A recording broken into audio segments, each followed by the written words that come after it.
ওম নমো ভগবতে বাসুদেবায়। জয় শ্রীকৃষ্ণ। রাধে রাধে। বন্ধুরা, বলা হয় যে শ্রীমদ্ ভাগবত গীতা শুধুমাত্র একটি ধর্মের জন্য নয়, এটি পৃথিবীর প্রতিটা মানুষের পড়া এবং বোঝা উচিত, যাতে সে ব্যক্তি তার জীবনের সুখ, শান্তি এবং সাফল্য লাভ করতে পারে।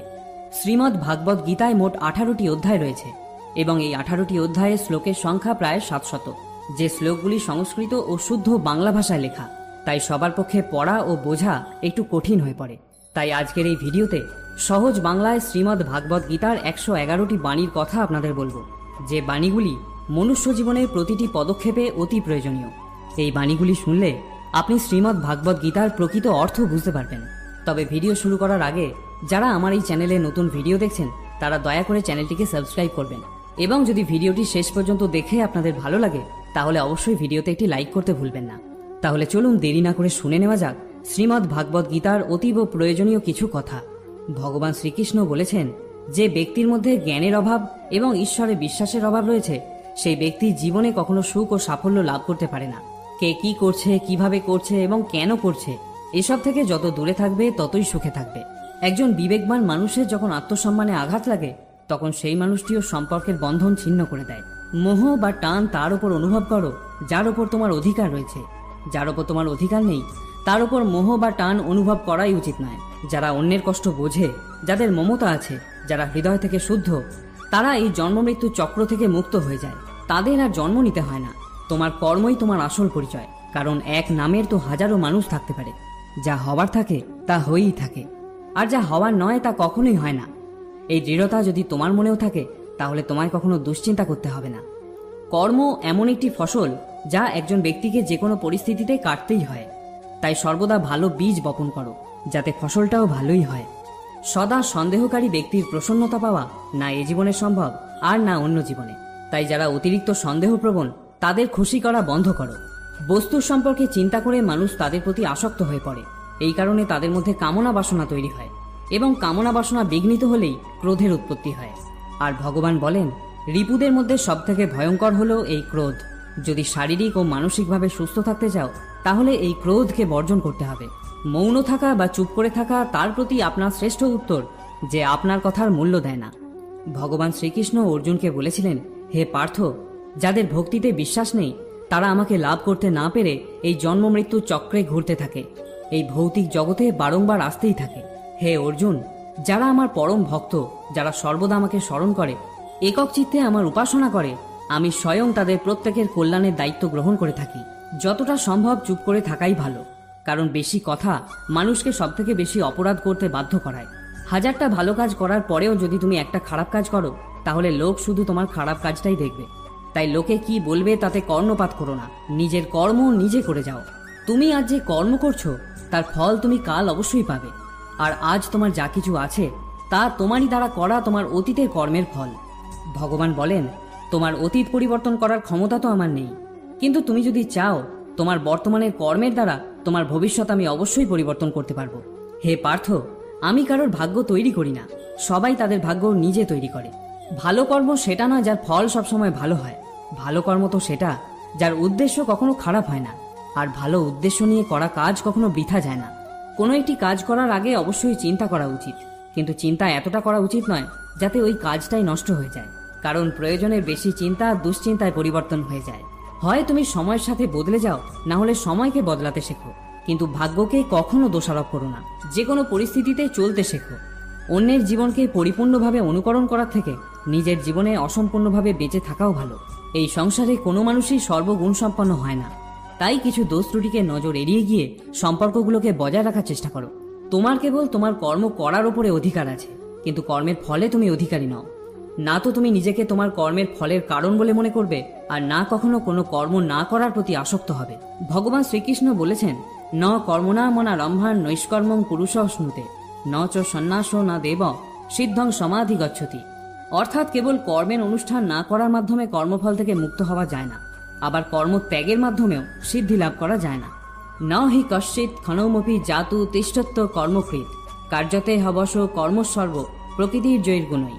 সকলেই মায়ার দ্বারা প্রভাবিত হয়ে নিজের নিজের কর্ম করে যাচ্ছে। কর্ম না করে তুমি এক মুহূর্তও থাকতে পারবে না। মানুষ কখনো ভালো বা মন্দ হয় না, ভালো বা মন্দ হয় তার কাজ। আর মানুষের কর্ম অনুযায়ী সে তার ফলও পায়। যখন কোনো সমস্যার জন্ম হয় সাথে সাথে তার সমাধানেরও জন্ম হয়। তাই সমাধান বের করতে চেষ্টা করো, আজ না হলে কাল তা অবশ্যই বের হবে। অর্জুনের তীরের মতো মরুভূমির থেকেও জল বেরিয়ে আসবে। যখন আমাদের মন দুর্বল হয় তখন পরিস্থিতি একটি সমস্যা হয়ে দাঁড়ায়, আর যখন মন স্থিতিশীল থাকে তখন পরিস্থিতি একটি পরীক্ষা হয়ে দাঁড়ায়, আর যখন আমাদের মন মজবুত হয় তখন পরিস্থিতির সুযোগ তৈরি করে দেয়। আমরা তো জীবনে অনেক ভুল করেই থাকি, কিন্তু জীবনের সবথেকে বড় ভুল হলো সেটা যেটা থেকে আমরা কিছু শিখতে পারি না। ভগবান শ্রীকৃষ্ণ অর্জুনকে বলেছিলেন, হে ভারতবংশী, দেহের মধ্যে থাকা জীবিতকে কখনো হত্যা করা যায় না, তাই কোনো জীবের জন্য তোমার দুঃখ করা উচিত নয়।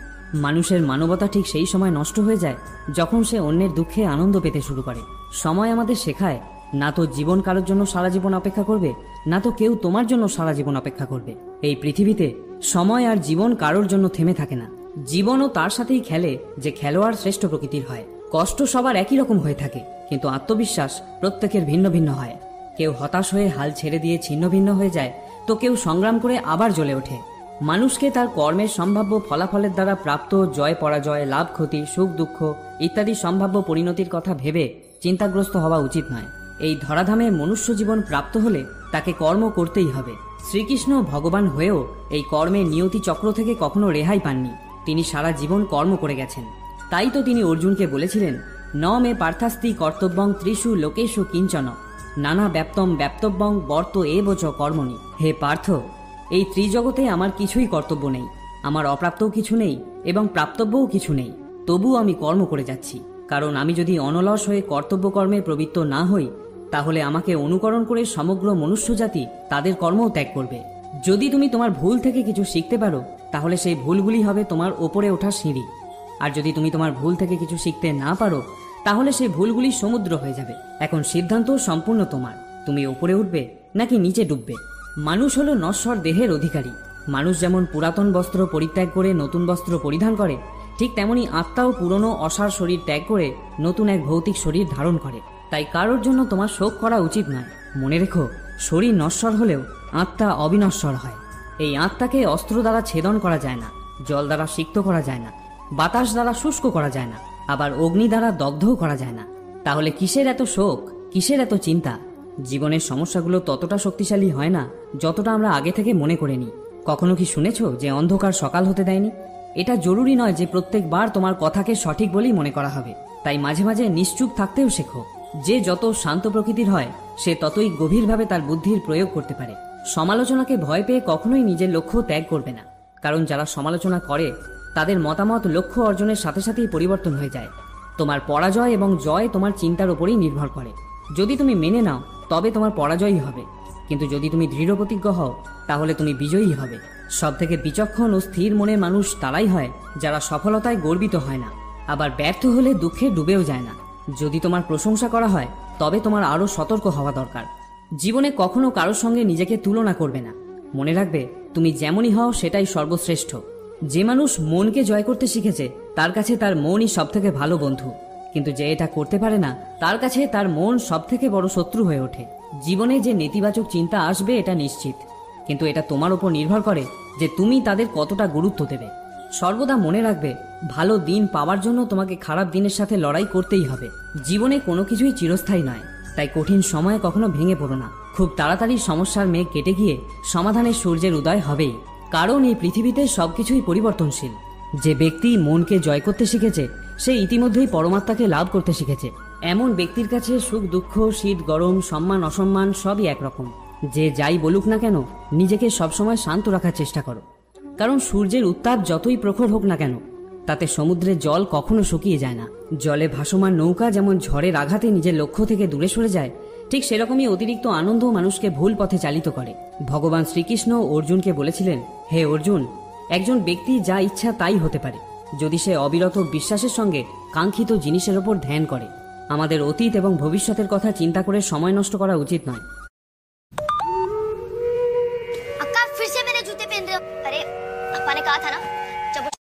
উচিত নয়, কারণ যা হওয়ার তা তো হবেই, যা হয় ভালোর জন্যই হয়।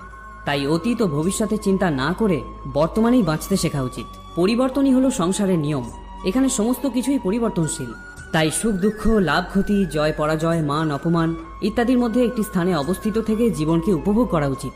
নিজের রাগকে নিয়ন্ত্রণ করতে শেখো, কারণ রাগের ফলে ভ্রম সৃষ্টি হয়। এই ভ্রম বুদ্ধিকে বিচলিত করে তোলে। এর ফলে বুদ্ধির নাশ হয়, ব্যক্তি পতনের দিকে অগ্রসর হতে শুরু করে। রাগ, কামনা বাসনা, ভয় এগুলি হলো আমাদের পরম শত্রু। যে কোনো কাজ করার আগে বিচার করো। আমরা যে কর্মই করি না কেন তার ফল আমাদেরকেই ভোগ করতে হয়, তাই কর্ম করার আগে বিচার করা উচিত। ভগবান শ্রীকৃষ্ণ অর্জুনকে বলেছিলেন, ব্রহ্মণ্যাধায় কর্মাণি সঙ্গম তক্তা করতি য লিপ্পতে ন স পাপে ন পদ্মপত্র মীমাম্ভসা। যিনি সমস্ত কর্মের ফল পরমেশ্বর ভগবানকে অর্পণ করে দিয়ে অনাসক্ত হয়ে কর্ম করেন, কোনো পাপ তাকে কখনো স্পর্শ করতে পারে না। ঠিক যেমন জল কখনো পদ্মপাতাকে স্পর্শ করতে পারে না। নিজেকে কখনো দুর্বল মনে করো না। পড়ে গেলে ওঠার চেষ্টা করো, লড়াই করো, পূর্ণ নিষ্ঠার সাথে তোমার দায়িত্ব পালন করো। বাকি সবকিছু আমার উপর ছেড়ে দাও। তোমার দুঃখ কষ্টের জন্য কখনো পৃথিবীকে দোষারোপ করো না। নিজের মনকে বোঝাও, তোমার মনের পরিবর্তন ঘটলে সমস্ত দুঃখ কষ্টেরও পরিসমাপ্তি ঘটবে। তোমার নিজের ইচ্ছার শক্তির মাধ্যমে নিজেকে নতুন আকার প্রদান করো। কখনো নিজেকে নিজের ইচ্ছার দ্বারা অপমানিত করো না। মনে রাখবে, ইচ্ছা তোমার পরম বন্ধু হতে পারে, আবার পরম শত্রুও হতে পারে। সময় কখনো একরকম থাকতে পারে না। যারা অকারণে অন্যকে দুঃখ দেয় তাদেরকেও একদিন দুঃখ পেতেই হয়। ধৈর্য ধরো। জীবনের সবথেকে ভালো দিন দেখার জন্য তোমাকে সবথেকে খারাপ দিনের মধ্যে দিয়েই যেতে হবে। কান্না থামাও। নিজেই নিজের সমস্যার সাথে লড়াই করতে শেখো, কারণ যারা সঙ্গ দেয় তারাও শ্মশান পর্যন্তই সঙ্গ দিতে পারে, কিন্তু তার পরে নয়। সময় যখন বিচার করে তখন সাক্ষীর প্রয়োজন পড়ে না। তোমার বিশ্বাস একটা পাহাড়কেও নড়াতে পারে, কিন্তু তোমার মনের সন্দেহ একটা পাহাড়কে তুলে দাঁড় করাতে পারে না। অহংকার আর সংস্কারের মধ্যে অনেক বড় পার্থক্য থাকে। অহংকার অন্যের মাথা নত করে খুশি হয়, কিন্তু সংস্কার নিজে মাথা নত করে খুশি হয়। যখন পরিবারের সদস্যদের অপ্রীতিকর মনে হয় এবং অপরিচিতদের নিজের লোক বলে মনে হয়, তখন বুঝে নেবে তোমার ধ্বংসের সময় শুরু হয়ে গিয়েছে। তুমি কি লক্ষ্য করেছো, রেগে গিয়ে চিৎকার করতে বেশি শক্তির প্রয়োজন হয় না, কিন্তু চুপ করে থাকতে অনেক বেশি শক্তির প্রয়োজন হয়। যদি কেউ আমাকে প্রশ্ন করে পরিশ্রম ছাড়া সফল হওয়ার উপায় কি, তাহলে আমি তাকে বলবো, যেখানে পরিশ্রম নেই সেখানে সফল হওয়ার স্বপ্ন দেখাই বৃথা। তোমার শত্রুকে ধ্বংস করার ফন্দি না বানিয়ে শত্রু তৈরি হওয়ার পিছনের কারণগুলোকে ধ্বংস করো। জ্ঞানী মানুষ তৈরি করার জন্য যদি কোনো বই লেখা হয়, তাহলে সততাই হবে তার প্রথম অধ্যায়ে। মনে রেখো, একজন সফল ব্যক্তিকে জীবনসঙ্গী করার মধ্যে কোনো সফলতা নেই, বরং একজন পরিশ্রমী মানুষের মনোবল বাড়িয়ে তার সাফল্যের সঙ্গী হওয়াই প্রকৃত সফলতা। অন্যের জীবনে নিজের স্থান খোঁজা বন্ধ করে দাও। বিশ্বাস করো, এতে তোমার জীবন অনেক শান্তিপূর্ণ হবে। সময় খুবই শক্তিশালী হয়, যা যে কোনো জিনিসকে বদলে দিতে পারে, সেটা ব্যক্তি হোক বা সম্পর্ক। একটা ভুল মানুষকে অনেক কষ্ট দেয়, কিন্তু এরকম কিছু কিছু ভুল থাকে যা মানুষকে ভবিষ্যতে হাজারটা ভুল করার থেকেও বাঁচায়। যে আঘাত থেকে রক্ত বের হয় না, বুঝে নিও সেই আঘাত কোনো আপনজনই দিয়েছে। বিজয়ের আনন্দ তো তখন পাওয়া যায় যখন সবাই তোমার হারের প্রতীক্ষায় থাকে। সব দুঃখ কেটে যাবার পরই মন প্রসন্ন হয়, এটা সম্পূর্ণ ভুল ধারণা। মন প্রসন্ন হলে তবেই সব দুঃখ দূর হয়। যদি প্রয়োজনের থেকে অতিরিক্ত কিছু হয়ে যায়, তাহলে তা শুধু ক্ষতিই করে, সেটা প্রেম হোক বা অহংকার। এটা ভুল ধারণা যে রাবণ শুধুমাত্র অহংকারের জন্যই মরেছিল। যখন শত্রু ঘরে থাকে, তখন মৃত্যু শুধু অহংকারের জন্য নয়, বরং সেই ব্যক্তির ওপর ভরসা করলেও হতে পারে। পরিবার বা সমাজ দুটোই ধ্বংসের পথে চলে যায় যখন জ্ঞানী ব্যক্তিরা নীরবতা পালন করে আর অজ্ঞানীরা চিৎকার করতে থাকে। হে অর্জুন, যে ব্যক্তি পূর্ণ বিশ্বাসের সাথে কোনো দেবতার পূজা করতে চায়, আমি সেই দেবতার প্রতি তার বিশ্বাস দৃঢ় করে দিই। তুমি ফিরে যেতে পারবে না, আবার শুরুকে পরিবর্তন করতেও পারবে না, কিন্তু তুমি যেখানে আছো সেখান থেকে শুরু করতে পারবে, আর এইভাবে নিজের ভবিষ্যৎকে পরিবর্তন করতেও পারবে। পরিশেষে একটা কথাই বলবো, যখন বিশ্বাস ভঙ্গ হতে শুরু করবে, যখন জীবনে কোনো পথ দেখতে পাবে না, তখন শ্রীমদ্ ভাগবত গীতার আশ্রয় নেবে। শ্রীমদ্ ভাগবত গীতা হলো একটি দর্শন। এখানে জীবনের সব প্রশ্নেরই উত্তর পাওয়া যায়। তাহলে বন্ধুরা, আজকের এই ভিডিও এখানেই শেষ করলাম।